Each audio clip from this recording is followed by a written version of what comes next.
You open a delivery app. You see a burger for $15. Not cheap, but fine. You're hungry. Then you tap checkout. And suddenly, that burger is not $15 anymore.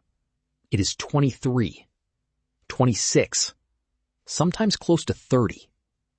And the weird part is, you probably assume the restaurant is getting most of that money.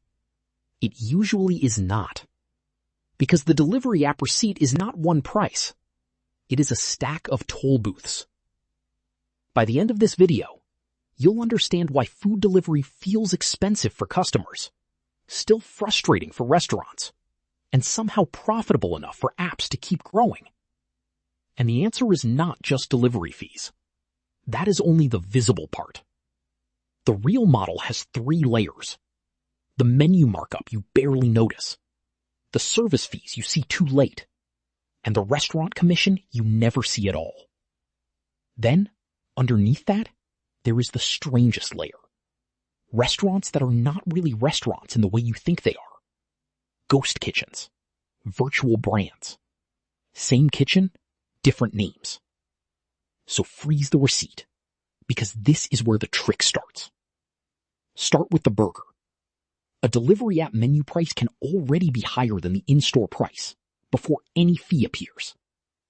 Gordon Haskett Research Advisor studied 25 popular restaurant brands and found delivery app menu prices averaged roughly 20% higher than dine-in prices. So your $15 burger may quietly become $18 before the app has even charged you for delivery. Then come the visible fees.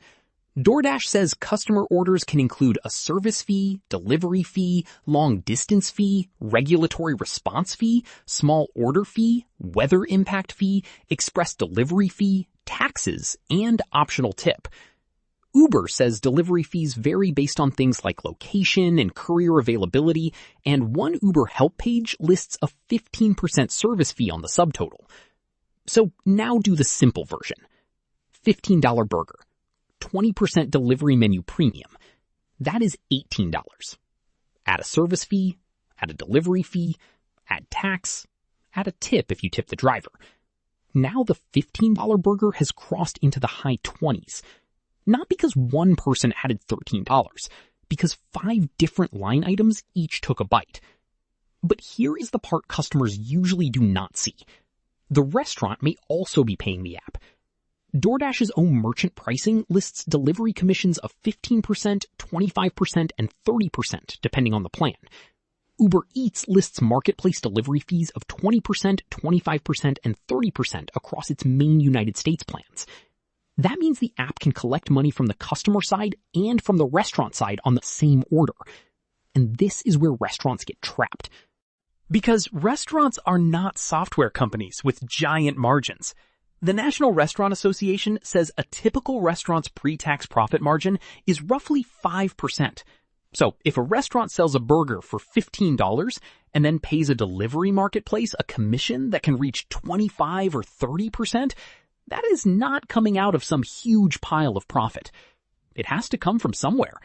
Higher menu prices, smaller margins, cheaper packaging, fewer staff hours, or the owner just eats the loss and calls it marketing. This is why restaurants raise app prices. They are not always trying to scam you. Sometimes they are trying to survive the app. This is the mental model that makes the whole thing make sense. A delivery app is not just a delivery service. It is a marketplace.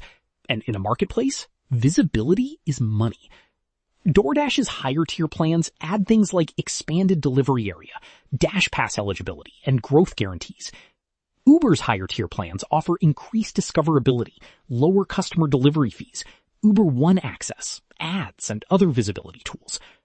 So the restaurant is not only paying to move food from point A to point B, it is paying to be seen. If it refuses, it may keep more margin per order, but lose the customers scrolling inside the app. If it accepts, it gets access to demand, but gives up a chunk of each sale. That is the trap.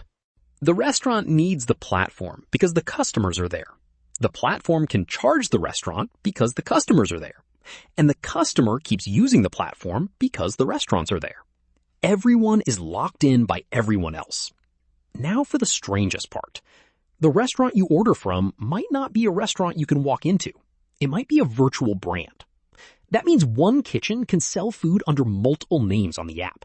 Some of these are completely legitimate. DoorDash requires virtual brands to operate from licensed commercial kitchens, meet menu standards, keep quality metrics, and have at least 50% menu differentiation from other DoorDash menus at the same address. So no, ghost kitchen does not automatically mean illegal. But the reason people get angry is because the app can make one kitchen look like 10 different restaurants. Uber Eats had around 40,000 virtual brands on its app at the start of 2023, according to Business Insider, and later cut about 8,000 after tightening standards. The Verge reported that Uber's cleanup targeted repetitive listings, including an example of 14 virtual brands selling the same menu from one New York deli. That is the ghost markup in its purest form. Not just a higher price wrapped in a new identity. You think you discovered a new burger place. But you may have discovered the same kitchen wearing a different costume. So who wins? The answer is complicated. Customers win convenience. Restaurants can win extra orders. Drivers can earn from delivery work. But the cleanest winner is the platform, because it sits in the middle of the transaction. It can charge the customer fees. It can charge the restaurant commissions. It can sell visibility. It can push subscriptions. It can turn one kitchen into many searchable storefronts. And the scale is enormous. DoorDash said that in 2025, it generated nearly $75 billion in sales for local merchants and more than $20 billion in earnings for Dashers. Uber's delivery segment reported $25.4 billion in gross bookings in the fourth quarter of 2025 and over $1 billion in segment-adjusted earnings that quarter. This is not a side hustle industry anymore. It is infrastructure. And once something becomes infrastructure, opting out gets expensive. To be fair, the apps do provide real services. They process payments, they manage delivery logistics, they handle customer support. They bring demand to restaurants that may not have their own delivery system. That is why some restaurants still choose them, even while complaining about the fees. But governments have noticed the pressure. New York City made a delivery commission cap permanent, 15% for delivery and 5% for other charges. DoorDash, Uber Eats, and Grubhub challenged it in court, arguing the cap is harmful and unconstitutional. So the debate is not simple. If caps are too strict, apps say service quality and availability suffer. If there are no caps, restaurants say they are forced into a pay-to-play marketplace. Either way, the customer receipt keeps getting heavier. So the next time a $15 meal becomes $28, do not just ask, why is delivery expensive? Ask a better question. How many businesses are taking a piece of this one burger? The restaurant? The app? The driver? The payment processor? The ad system? The subscription system? And maybe even a ghost brand sitting on top of another kitchen. The app did not just deliver food. It delivered a receipt where everyone thinks someone else got the money. And that is the ghost markup. If you want to test it, open a delivery app, then open the restaurant's own website. Compare the same order and comment the difference. Because once you see the second receipt, the first one never looks normal again.